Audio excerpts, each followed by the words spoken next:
منبر پر تشریف فرما حضرت سید سلمان میاں صاحب و شاعر اہل سنت ہاشم حسینی صاحب و دیگر سامعین، السلام علیکم ورحمۃ اللہ تعالی وبرکاتہ۔ الحمد للہ رب العالمین، والصلاة والسلام علی سید المرسلین وعلى آلہ وصحابہ وأہل بیتہ اجمعین، اما بعد فاعوذ باللہ من الشیطان الرجیم، بسم اللہ الرحمن الرحیم، ان اکرمکم عند اللہ اتقاکم، صدق اللہ مولانا العظیم وصدق رسولہ النبی الامین المتین الکریم الرؤوف الرحیم، ونحن على ذلك لمن الشاہدین والشاکرین والحمد للہ رب العالمین۔ یا خدا بہر جناب مصطفیٰ امداد کن، یا رسول اللہ از بہر خدا امداد کن، یا شفیع المذنبین یا رحمت للعالمین، یا امان الخائفین یا ملتجا امداد کن۔ آئیے ہم تمامی حضرات سب سے پہلے آقا نامدار احمد مختار جناب محمد رسول اللہ صلی اللہ تعالی علیہ وسلم کی بارگاہ میں درود پاک کا نذرانہ پیش کریں۔ پڑھیے اللہم صلی علی سیدنا و مولانا محمد و بارک وسلم صلاۃ و سلاما علیک یا رسول اللہ، یا نبی اللہ، یا حبیب اللہ صلی اللہ تعالی علیہ وسلم۔ نہ دولت سے نہ دنیا سے نہ گھر آباد کرنے سے، نہ دولت سے نہ دنیا سے نہ گھر آباد کرنے سے تسلی دل کو ملتی ہے خدا کو یاد کرنے سے، تسلی دل کو ملتی ہے خدا کو یاد کرنے سے۔ برادران ملت اسلامیہ، کلام مجید کی مقدس آیت کریمہ کا تلاوت کرنے کا شرف حاصل کیا ہے، جس کو رب کائنات ارشاد فرماتا ہے، ان اکرمکم عند اللہ اتقاکم، بے شک اللہ تبارک و تعالی کے نزدیک سب سے بہتر وہ ہے جو تم میں سب سے زیادہ متقی اور پرہیزگار ہوتا ہے، جس کے اندر تقوی زیادہ ہے، طہارت زیادہ ہے، پاکیزگی زیادہ ہے، دل و دماغ کی صفائی جس کے اندر زیادہ ہے، تو وہی انسان اللہ تبارک و تعالی کی بارگاہ میں اس کا محبوب اور مقرب بندہ ہوا کرتا ہے۔ برادران ملت اسلامیہ، قرآن عظیم کی اس آیت مقدسہ نے روزے روشن کی طرح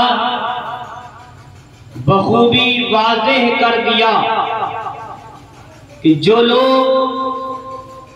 خود سے اپنے آپ کو اچھا سمجھتے ہیں، اگر اچھے کپڑے پہن لیے تو سمجھتے ہیں کہ ہم بہت اچھے ہیں، اگر 2-4 ٹائم کی نماز پڑھنا شروع کر دیا تو سمجھتے ہیں کہ ہم بہت بڑے نمازی ہیں، اگر کسی نے حج کر لیا اور حاجی بن گیا تو سمجھتا ہے کہ مجھ سے اچھا کوئی نہیں۔ برادران ملت اسلامیہ، انسان کا یہ جو ذہنی فطور ہے، تھوڑی سی نمازیں پڑھنے لگا تو اپنے آپ کو متقی سمجھنے لگا، حج کر لیا تو اپنے آپ کو اماموں سے بھی اعلیٰ سمجھنے لگا، لیکن یہ خود سے اعلیٰ بننا، اس کی کوئی حیثیت نہیں، اس کی کوئی حقیقت نہیں۔ برادران ملت اسلامیہ، اچھے کاروبار کر لیے ہم اپنے آپ کو اچھا سمجھتے ہیں، اچھے گھر بنا لیے ہم اپنے آپ کو بہت ہی عظمت والا سمجھتے ہیں۔ ہمارے ذہن میں یہ بات خود سے پیدا ہو جاتی ہے، اگر ہمارا گھر اچھا ہے تو لوگوں میں ہماری عزت ہے، ہمارے پاس مکان ہوگا لوگوں میں ہماری عزت ہوگی، ہمارے پاس دولت و جائیداد ہوگا تو ہماری لوگوں میں عزت ہوگی۔ برادران ملت اسلامیہ، لوگوں میں عزت ہونے نہ ہونے سے کوئی فرق نہیں پڑتا، انسان کی نظر میں عزت ہو یا نہ ہو اس سے کوئی فرق نہیں پڑتا۔ انسان کی دنیا والے ہمیں کسی بھی نظر سے دیکھے اس سے کوئی فرق نہیں پڑتا۔ برادران ملت اسلامیہ، عزت چاہتے ہو، وقار چاہتے ہو، عزت والا بننا چاہتے ہو، اگر تم پیارا بننا چاہتے ہو، مقرب بندہ بننا چاہتے ہو تو آؤ کسی دنیا والے کی نظر میں اچھا بننے کی کوشش نہ کرو، انسانوں کی نظر میں اچھا بننے کی کوشش نہ کرو، بلکہ ایسے عمل کرو، ایسا تقویٰ کرو، ایسی قرآن عظیم کی پابندی کرو، لوگوں کی نظر میں لوگ تمہیں اچھا سمجھے یا نہ سمجھے، دنیا تمہیں اچھا کہے یا نہ کہے، تمہیں پروردگار عالم اچھا کہے۔ ایسا ماحول پیدا کر لو۔ اسی لیے اللہ نے کلام مجید میں فرما دیا، اِنَّ أَكْرَمَكُمْ عِندَ اللَّهِ أَتْقَاكُمْ۔ اللہ تعالیٰ کے نزدیک سب سے بہتر وہ ہے جو تم میں زیادہ متقی اور پرہیزگار ہے۔ چاہے دولت والا ہو یا نہ ہو، پرہیزگار ہونا چاہیے، چاہے زندگی جھوپڑی میں گزرتی ہو پرہیزگار ہونا چاہیے، چاہے سر پہ رہنے کے لیے چھت ہو یا نہ ہو پرہیزگار ہونا چاہیے، نمازی ہونا چاہیے، روزہ رکھنے والا ہونا چاہیے، شریعت کا پابند ہونا چاہیے۔ اگر انسان شریعت کی پابندی کرتا رہے گا، انسان اللہ تبارک و تعالیٰ کی پابندی کرتا رہے گا، اس کی فرما برداری کرتا رہے گا تو وہ دنیا میں بھی کامیاب ہے اور آخرت میں بھی کامیاب ہے۔ اور جب انسان پرہیزگاری کرتا ہے تو پھر ایک مرحلہ ایسا آتا ہے کہ اللہ ارشاد فرماتا ہے، یا ایتھا النفس المطمئنہ ارجعی الی ربک راضیۃ مرضیہ فادخلی فی عبادی وادخلی جنتی۔ انسانوں کا غور کرو، انسانوں پر توجہ دے تو معلوم ہوگا انسان کے اندر ایک نفس ہے جو اس کو ہمیشہ گناہوں کی طرف ابھارتا ہے، ہمیشہ نمازیں چھوڑنے کی تاکید کرتا ہے، ہمیشہ گناہ کی طرف، کبھی چوری کی طرف ابھارے گا، کبھی زنا کی طرف ابھارے گا، کبھی عیاری مکاری کی طرف ابھارے گا، کبھی عیاشی کی طرف ابھارے گا۔ برادران ملت اسلامیہ، جو اپنے نفس کا غلام بن جاتا ہے، گناہ کرتا رہتا ہے، گناہ کا احساس نہیں ہوگا، نمازیں چھوڑے گا، نمازیں چھوڑنے کا احساس نہیں ہوگا، چوری کرے گا لیکن کوئی احساس نہیں، زنا کرے گا احساس نہیں، اس لیے کہ وہ اپنے نفس کا غلام بن گیا ہے۔ جو نفس کا غلام بن جاتا ہے وہ گناہ کرتا رہتا ہے، اس کو احساس نہیں ہوتا۔ لیکن اللہ اکبر، جب انسان کی حالت کچھ اس سے اوپر اٹھتی ہے تو اگر وہ گناہ کرتا ہے تو اس کا احساس بھی کرتا ہے، نمازیں چھوڑے گا، چھوڑنے کے بعد وہ احساس کرے گا کہ مجھے نمازیں نہیں چھوڑنا چاہیے، یہ میں نے بہت غلط کیا، یہ میں نے بہت برا کیا۔ اس کا نفس گناہوں پہ ملامت کرے گا، نمازیں چھوڑے گا، نفس ملامت کرے گا، تو نے نمازوں کو کیوں چھوڑا؟ اگر روزہ بھی چھوڑ دے گا اس کا نفس ملامت کرے گا، تو نے روزے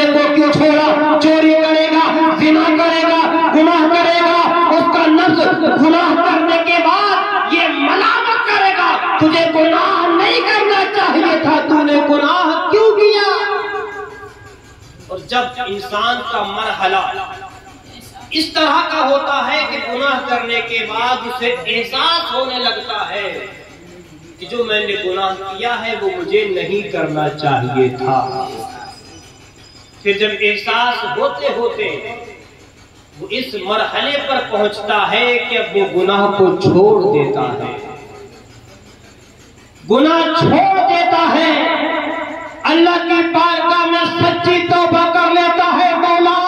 اب تک میں نے جو گناہ کیے، جو خطائیں کی، اے مولا میں نے نادانی میں گناہ کیے تھے، جہالت میں گناہ کیے تھے، مولا آج میں تجھ سے سچی توبہ کرتا ہوں، اے مولا میرے گناہ معاف کر دے۔ جب بندہ پروردگار عالم کی بارگاہ میں اپنے سر کو جھکاتا ہے، سچی توبہ کرتا ہے، معافی کا طلبگار ہوتا ہے، تو پروردگار عالم کی بارگاہ سے آواز آتی ہے، اے میرے بندے اگرچہ تو کتنا ہی بڑا گناہگار تھا، خطا کار تھا، سیاہکار تھا، بدکار تھا، آج تو نے میری بارگاہ میں سچی توبہ کر لی ہے، جا اے میرے بندے خوشی خوشی واپس چلا جا، میں نے تیرے سارے گناہوں کو معاف کر دیا۔ نعرہ تکبیر، نعرہ رسالت، مشرق اعلی حضرت عرص سادات اکرام، نعرہ تکبیر، نعرہ رسالت۔ رب کریم فرماتا ہے میرے بندے جا، میں نے تیرے سارے گناہوں کو معاف کر دیا۔ نبی کریم ارشاد فرماتے ہیں التائب من الذنب کمن لا ذنب لہ، گناہوں سے توبہ کرنے والا ایسا ہو جاتا ہے کہ جیسے اس نے کوئی گناہ کیا ہی نہیں۔ اگرچہ ہم نے گناہ کیے ہیں لیکن اگر ہم نے سچی توبہ کر لی تو نبی فرماتے ہیں کہ جس طرح گناہ نہ کرنے والے کو کوئی عذاب نہیں ہوگا، اگر کوئی گناہ نہیں کیا ہے تو عذاب نہیں ہوگا، اسی طرح جس نے بڑے سے بڑے گناہ کیے تھے، خطائیں کی تھی، جب وہ سچی توبہ کر لیتا ہے پھر اسے بھی کوئی عذاب ہونے والا نہیں ہے۔ اسی لیے نبی فرماتے ہیں کہ گناہوں سے توبہ کرنے والا ایسا بن جاتا ہے جیسے کہ اس نے کوئی گناہ کیا ہی نہیں ہے۔ شرط یہ ہے کہ توبہ سچی ہونی چاہیے۔ سچی توبہ کا مطلب یہ ہے ایک بار اگر رب کریم کی بارگاہ میں توبہ کرنی ہے دوبارہ وہ گناہ نہیں کرنا ہے، چاہے جان چلی جائے گناہ نہیں کرنا ہے، کیسی بھی پریشانی آ جائے گناہ نہیں کرنا ہے، یہ سچی توبہ ہے۔ اور جب انسان سچی توبہ کر لیتا ہے تو پھر وہ گناہ کی طرف واپس نہیں جاتا، اور جو اس نے گناہ کیے ہیں اللہ معاف کر دیتا ہے، اور پھر وہ نیکیاں کرنا شروع کر دیتا ہے، اللہ کی فرما برداری کرنا شروع کر دیتا ہے، یہاں تک کہ وہ جو اس نے اگر کسی پر ظلم کیا ہے اس سے بھی معافی مانگ لیتا ہے، کسی کو ستایا ہے تو اس سے بھی معافی مانگ لی ہے، گویا کہ اب وہ ایسا ہو گیا کہ اس پر نہ تو کسی کا کوئی قرضہ ہے نہ تو کسی کا کوئی حق ہے، بالکل پاک و صاف ہے اور عبادتیں کر رہا ہے، عبادتیں کر رہا ہے، اللہ کی فرما برداری کر رہا ہے، تو پھر ایک مقام ایسا ہوتا ہے کہ وہ اللہ کا ولی بن جائے، بے شک اللہ کا ولی بن جایا کرتا ہے۔ اب نفس اس کا غلام ہو جاتا ہے، جو انسان اللہ کے قرب میں پہنچ جاتا ہے نفس اس کا غلام ہو جاتا ہے۔ جب نفس غلام بن گیا کبھی وہ اللہ کی نافرمانی نہیں کرتا ہے، شریعت کے خلاف کام نہیں کرتا ہے، اب اس کا ہر کام شریعت مصطفیٰ کی روشنی میں ہے، اٹھتا ہے تو شریعت مصطفیٰ کی روشنی میں، چلتا ہے تو شریعت مصطفیٰ کی روشنی میں، بولتا ہے تو شریعت مصطفیٰ کی روشنی میں۔ جب اس کا نفس خود اس کا غلام بن جاتا ہے، اسی کو نفس مطمئنہ کہا جاتا ہے۔ جب انسان نفس مطمئنہ کی منزل پہ فائز ہو جاتا ہے، اس کا نفس بالکل مطمئن ہو جاتا ہے، پھر اللہ فرماتا ہے اے میرے بندے یا ایتھا النفس المطمئنہ، اے اطمینان والی جان، اب خوشی بخوشی اللہ کی جنت میں داخل ہو جا، اللہ کے نیک بندوں میں سے ہو جا۔ اب تیری ذات ایسی ہو گئی ہے کہ اللہ تجھ سے راضی ہے۔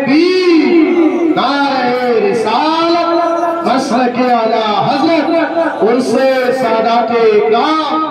نعرہ تکبیر، نعرہ رسالت۔ اللہ راضی ہو گیا تو وہی لوگ اللہ کے ولی کہلاتے ہیں، وہی اللہ والے کہلاتے ہیں۔ اور جو اللہ والا ہو جاتا ہے تو پھر یہ اللہ کی رحمتیں، اللہ کی برکتیں،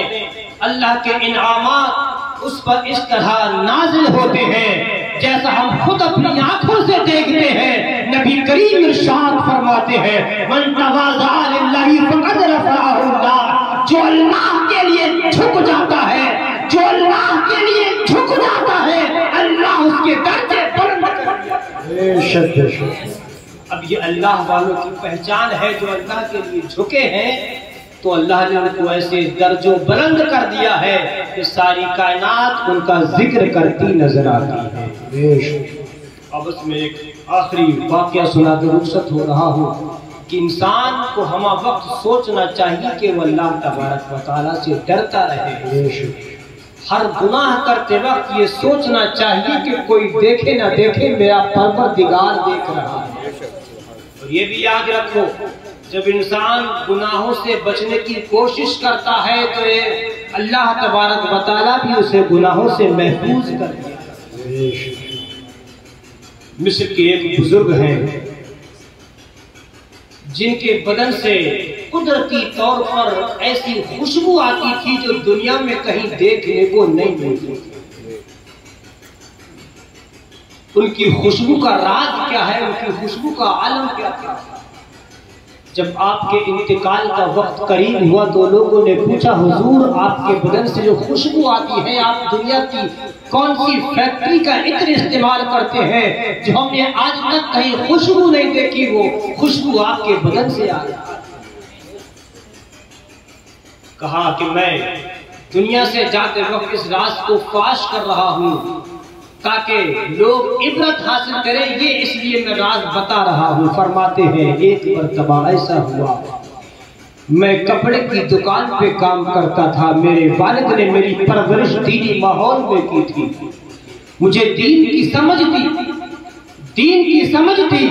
اچھائی کیا ہے میں اس کو بھی جانتا تھا، برائی کیا ہے میں اس کو بھی جانتا تھا، کیونکہ میری پرورش دینی ماحول۔ اس دکان پہ ایک عورت آتی ہے کپڑا لینے کے لیے، وہ چونکہ بزرگ فرماتے ہیں کہ میں اس وقت بچہ تھا، دکان پہ نوکری کی حیثیت سے کام کرتا تھا، ایک عورت کپڑا لینے کے لیے آتی ہے، دکان مالک سے کہتی ہے 2-4 کپڑے مجھے دے دو، میں اپنی ملکہ کو کپڑے دکھاؤں گی، اس بچے کو میرے ساتھ بھیج دو، جو پسند آئے گا میں روک لوں گی ورنہ واپس کر دیا جائے گا۔ دکان والے نے بچے کو ساتھ بھیج دیا۔ وہ عورت بچے کو ساتھ لے کر جاتی ہے، کمرے میں لے کر جاتی ہے، کمرے میں جانے کے بعد کیا منظر ہوتا ہے، ایک حسین و جمیل عورت ہے، اس عورت نے سارے دروازے بند کرا دیے اور اس بچے کو اور اس وقت کا جو عالم تھا وہ نوجوانی کا عالم تھا، آپ عورت نے نوجوان لڑکے کو اپنی طرف بلایا، گناہ کرنے کی دعوت دینے لگی۔ برادران ملت اسلامیہ، یہ ایسا ماحول ہوتا ہے جب کہ نبی کریم ارشاد فرماتے ہیں جب 2 اجنبی ہوتے ہیں تیسرا ان میں شیطان ہوا کرتا ہے، اسی لیے تو ایک مرد اور ایک عورت کو اکٹھا ہونا جو کہ اجنبیہ ہو حرام قرار دیا گیا ہے، کیونکہ ایسے ماحول میں گناہ کی امید زیادہ ہوا کرتی ہے۔ برادران ملت اسلامیہ، بزرگ فرماتے ہیں میں نوجوان تھا، حسین و جمیل تھا، عورت نے مجھے گناہ کی دعوت دینے لگی ہے، میں پریشان ہو گیا، اب کیا کروں، بھاگنے کا بھی کوئی راستہ نہیں ہے، واپس بھی نہیں جا سکتا، کیا کیا جائے؟ برادران ملت اسلامیہ، چونکہ وہ زنا کرنا نہیں چاہتے تھے، زنا سے بچنا چاہتے تھے، فوراً دل میں خیال آیا، کہا ٹھیک ہے تیری بات مان لی جائے گی لیکن مجھے استنجے کے لیے پہلے جانا ہے، اس کے بعد جو تو کہے گی مان لیا جائے گا۔ عورت نے استنجے کے لیے بھیجا، اپنی کنیز کو ساتھ میں بھیجا، کہیں بھاگ نہ جائے، کہیں فرار نہ ہو جائے۔ وہ بزرگ فرماتے ہیں میں استنجے میں گیا، میں نے سوچا میں نے زنا سے بچنے کے لیے، گناہ سے بچنے کے لیے میں نے اس استنجے خانے کی گندگی کو اٹھایا، اپنے کپڑوں پہ لگایا ہے، اپنے ہاتھ پہ لگایا ہے، اپنے پیر پہ لگایا ہے، اپنے چہرے پہ لگایا ہے، اپنی پیٹھ پہ لگایا ہے، اپنے پیٹ کنیز چیخنے لگی، ارے یہ تو کوئی پاگل ہے، یہ تو کوئی دیوانہ ہے، کس کو بلا کے لائی ہے؟ برادران ملت اسلامیہ جب گندگی لگاتا ہوا دیکھا، عورت نے محل سے باہر نکلوا دیا۔ باہر نکلنے کے بعد باغ میں پہنچتے ہیں اور پھر اپنی گندگی کو صاف کرتے ہیں۔ صاف کرنے کے بعد نیند آ جاتی ہے۔ جب نیند آ گئی تو حضرت جبریل امین تشریف لاتے ہیں اور آپ کے جسم پہ ہاتھ پھیرتے ہیں، گویا کہ یہ اللہ تبارک و تعالیٰ کی طرف سے انعام دیا جا رہا ہے۔ وہ انعام یہ تھا، اے میرے بندے، تو نے زنا سے بچنے کے لیے اپنے آپ کو گندگی میں ملوث کر لیا۔ اس کی وجہ یہ تھی کہ تو زنا سے بچ جائے، تجھے زنا سے بچا لیا گیا، لیکن تجھے اب ایسا انعام دیا جاتا ہے، تیرے اندر سے ایسی خوشبو پیدا ہوتی رہے گی جو دنیا میں کہیں دیکھنے کو نہیں ملے۔ تو جو بندہ گناہ سے بچ گیا ایک گندگی کی بنیاد پر، تو اللہ نے وہ انعام دیا کہ اب ہم وہ خوشبو تمہیں دیتے ہیں کہ جس گلی سے جاؤ گے گلی خوشبو سے معطر ہو جائے گی۔ اور یہ وہ خوشبو ہے جو دنیا کی خوشبو نہیں ہے، بلکہ یہ خوشبو جنت کی خوشبو تھی۔ تو جو خوشبو جنت کی ہو اس کا مقابلہ دنیا میں کوئی خوشبو نہیں کر سکتی تھی۔ یہ اللہ کی طرف سے انعام تھا گناہ سے بچنے کے لیے۔ مسلمانوں، جب گناہ سے بچنے کا ارادہ کرو گے تو ضرور بچو گے۔ رب قدیر ہمیں گناہوں سے بچنے کی توفیق عطا فرمائے۔ رب قدیر سے دعا ہے، رب قدیر ہمیں شریعت مطہرہ کا پابند بنائے۔ بولنے میں جو بھی غلطی ہو اللہ اپنے فضل و کرم سے معاف فرمائے۔ استغفر اللہ ربی من کل ذنب واتوب الیہ۔ السلام علیکم۔ ماشاءاللہ، سبحان اللہ، بڑے بہترین انداز میں حضرت تقریر کر رہے